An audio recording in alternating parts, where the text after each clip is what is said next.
स्वागत है। मैं हूं आपके साथ अंकिता। चलिए नजर डालते हैं अब तक की बड़ी खबर। राज्यपाल मंगू भाई पटेल ने शासकीय उच्चतर माध्यमिक विद्यालय पडरिया में आयोजित जन संवाद के कार्यक्रम में शामिल हुए और छात्रों के साथ संवाद किया। उन्होंने छात्रों से शिक्षा व्यवस्था पर चर्चा की तथा अच्छे भविष्य के लिए मन लगाकर पढ़ाई करने की सलाह दी। राज्यपाल ने शाला के विद्यार्थियों द्वारा लगाई प्रदर्शनी का अवलोकन भी किया। प्रदर्शनी में बच्चों द्वारा भूगोल, विज्ञान और ग्रामीण परिवेश पर आधारित मॉडल प्रदर्शित किए गए थे। श्री पटेल ने प्रदर्शनी के अवलोकन के दौरान बच्चों से संबंधित विषय पर चर्चा की। इस अवसर पर महिला एवं बाल विकास विभाग द्वारा महिला सशक्तिकरण पर केंद्रित प्रदर्शनी भी लगाई गई थी। राज्यपाल श्री पटेल ने क्षेत्र के महिला स्वसहायता समूहों की गतिविधियों को प्रदर्शित करती इस प्रदर्शनी का भी अवलोकन किया। शासकीय उच्चतर माध्यमिक विद्यालय में जन संवाद के कार्यक्रम में शामिल होने पहुंचे राज्यपाल श्री पटेल के समक्ष शाला की कराटे क्लास की छात्राओं ने सरिता लोधी के नेतृत्व में कराटे के करतब दिखाए। राज्यपाल ने छात्राओं को स्वयं की रक्षा के लिए समर्थ बनाने विद्यालय में शुरू की गई कराटे क्लास की सराहना की और छात्राओं का हौसला बढ़ाया। संवाददाता कदीर अंसारी।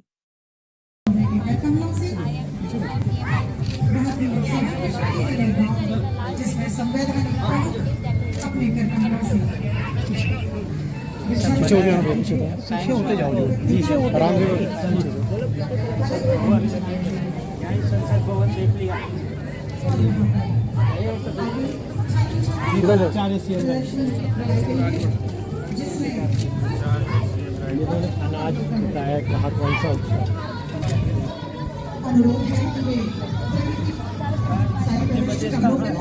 छात्रों को आशीर्वाद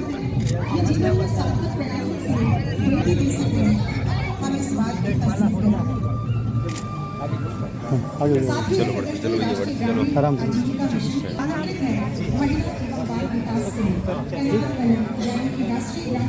यहाँ NRLM समूह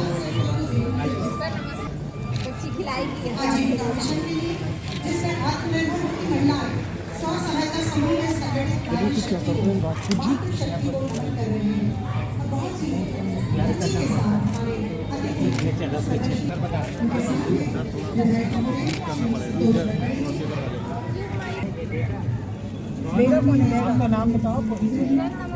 बोर्ड चालू कौन ले रहा है? गुड़िया है एक।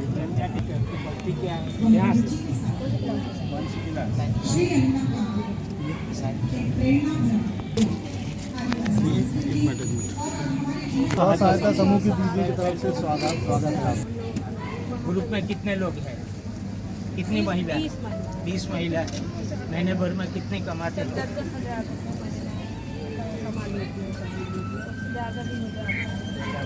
पति क्या कमाता है घर में? सबसे ज़्यादा मिलता होगा। दोनों मिलाकर तो अच्छा बात है। पोल्ट्री का काम भी अपने यहाँ पे दीदियाँ लोग कर रही है।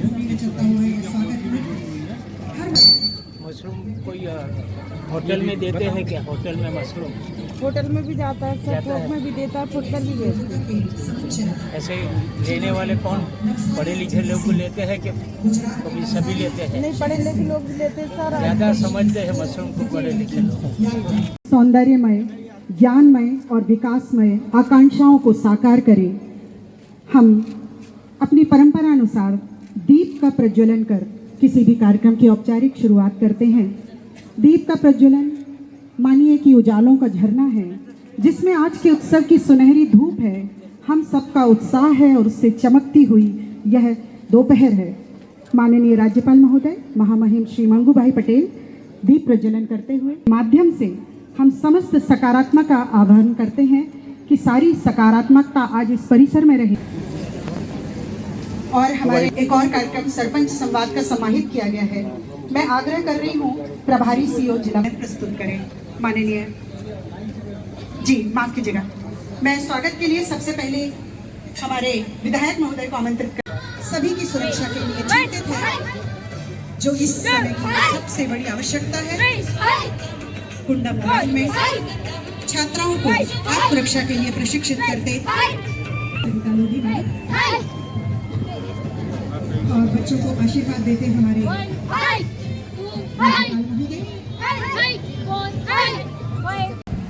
गंगोत्री बताते हैं, मेरी बच्ची इसके साथ शादी करना है, बच्चा अच्छा है क्या, पढ़ा लिखा है क्या, अच्छी नौकरी करता है क्या, बाद में बच्ची देंगे। बच्ची को भी लाना है तो देखे संस्कार वाली बच्ची है क्या, हमारे घर पे आकर घर अच्छा चलाएगी क्या। ऐसे करके जन्मों से जन्म कुंडली मिलाते हैं। हमारे ट्राइबल लोग को इस सरकार की ओर से जो कार्ड मिला है उसको मिलाओ। दोनों वाहक है, बच्चा कितना भी पैसेवार हो उससे शादी नहीं करना। एक सिकल सेल डिसीज वाला और ये वाहक वाला होगा वो तो चलेगा, मगर दोनों होंगे तो नहीं चलेगा। बच्ची कितनी भी स्वरूपवान हो मगर उसको सिकल सेल है कि नहीं, वाहक है कि नहीं, वो देखना पड़ेगा। बादे उसकी शादी करो। और सरपंच को मैं बोलता हूँ, ग्राम सभा में तय किया है, जिसके घर शादी है पहले से जाओ, बताओ कि तुम्हारा कार्ड मिल गया, कार्ड मिला है तो दोनों बच्चे बच्ची का कार्ड मिलाओ और बाद में आगे चलो। दूसरी बात है, शादी हो गई, परिवार स्वाभाविक होगा 2-3 साल में। माँ के गर्भावस्था में भी डॉक्टर लोग जांच करते हैं, माँ को हुआ है, एक बच्चा घर में सिकल सेल वाला है, दूसरा बच्चा आएगा तो सिकल सेल वाला ही आएगा, तो पहले जांच करवा लो, गर्भावस्था में जांच करवा लो। और एक घर में बच्चा है, दुखी है, तो क्यों दूसरे बच्चे को लाते हो और घर के बच्चे को दुखी करते हो। वहां अटक जाना चाहिए कि हमको दूसरा बच्चा नहीं चाहिए। अभी तो सुप्रीम कोर्ट ने भी जो पढ़े लिखे हैं उसमें भी रिलैक्सेशन दिया। माँ बाप को समझाओ, तुम्हारे घर में एक बच्चा है सिकल सेल वाला, अभी दूसरा बच्चा ऐसा नहीं आए, ऐसा भी प्रयत्न सामाजिक कार्यकर्ता और चुने हुए लोगों को करना है। अगर बच्चा आ गया तो 72 घंटे में बच्चे जो प्रसूति में आया है उसकी जांच करवा लो। यहाँ भोपाल में एम्स में अभी ऐसे बच्चे की भी जांच होती है, तुरंत जन्म हुआ है, 72 घंटे में उसकी जांच हो जाए और उसकी ट्रीटमेंट चालू हो जाए तो बच्चा कुछ अच्छी तरह हो सकता है। ये सरकार की ओर से होता है। मैं समझता हूँ एक दिन में आप सब नहीं पाएंगे, मगर धीरे धीरे करके अपने जो आज सुना है गांव में जाकर बोलो, आजू बाजू घर में कोई बच्चा है उसको देखो, कोई बच्ची है तो उसको देखो। पढ़े लिखे ट्राइबल जो है यहाँ, उसको भी मैं कहता हूँ कि ठीक तरह से सिकल सेल को समझ लो और अपने मोहल्ले में ऐसे कोई परिवार है, बच्चा है, तो उसको जांच करवा ले और ट्रीटमेंट चालू करे। मैं कहाँ घूमता हूँ, कल बेगा में उमरिया गया, कभी बेगा में इतना नहीं देखा मगर यहाँ भी बेगा है। आज मैंने देखा वहाँ जांच में तो 2 बच्चे आ गए, यानी कहाँ है मगर यहाँ है, ये हमको मालूम पड़ा। और यहाँ तो नवीन भी मैंने देखा कि पहले तो 3 बच्चे थे उसमें नहीं है, अभी साथ में 2 बच्चे पिछले हैं, उसमें दोनों में है। भाई बहन बड़ी थी और भाई छोटा था, दोनों में निकला। मदर को मैंने बुलाया ऊपर तो मेरे को लगा कि मदर में भी है, उनका पति अभी नहीं है, यानी उस सिकल सेल में मृत्यु हुआ 2 साल पहले, 12 साल पहले। यानी ये जो रोग है सिकल सेल, उसमें लहू कम बनता है और जो बनता है और संघर्ष में का मृत्यु हो जाता है, ऐसा रोग है। उसको बराबर समझिए अपने पास। और कहाँ भी सिकल सेल के जो पेशेंट है, कहाँ भी ट्रीटमेंट के लिए, कहाँ प्राथमिक आरोग्य केंद्र में जाए, हॉस्पिटल में जाए, तो वहाँ बोल देना पहले कि मेरे पास कार्ड है, मेरे को सिकल सेल डिसीज है, वाहक है, तो कोई भी डॉक्टर इलाज करने में और सिकल सेल का भी इलाज करेगा और दूसरे का भी इलाज करेगा। ये बहुत जरूरी है। मैं समझता हूँ जागृति योजना की भी करना है, सरकार की योजना के भी करना है, ट्राइबल में पड़ा हुआ ये सिकल सेल एनीमिया को भी जानना है।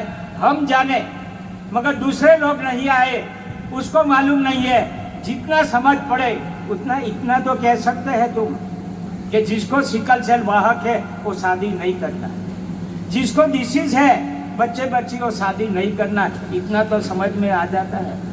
तो इतना काम करेंगे तो मैं समझता हूँ कि अपने समाज की सेवा अच्छी तरह किया है।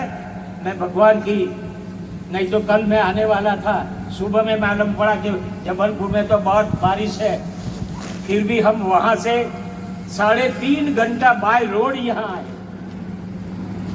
क्योंकि कल मेरा का काम शेड्यूल का सुबह में था।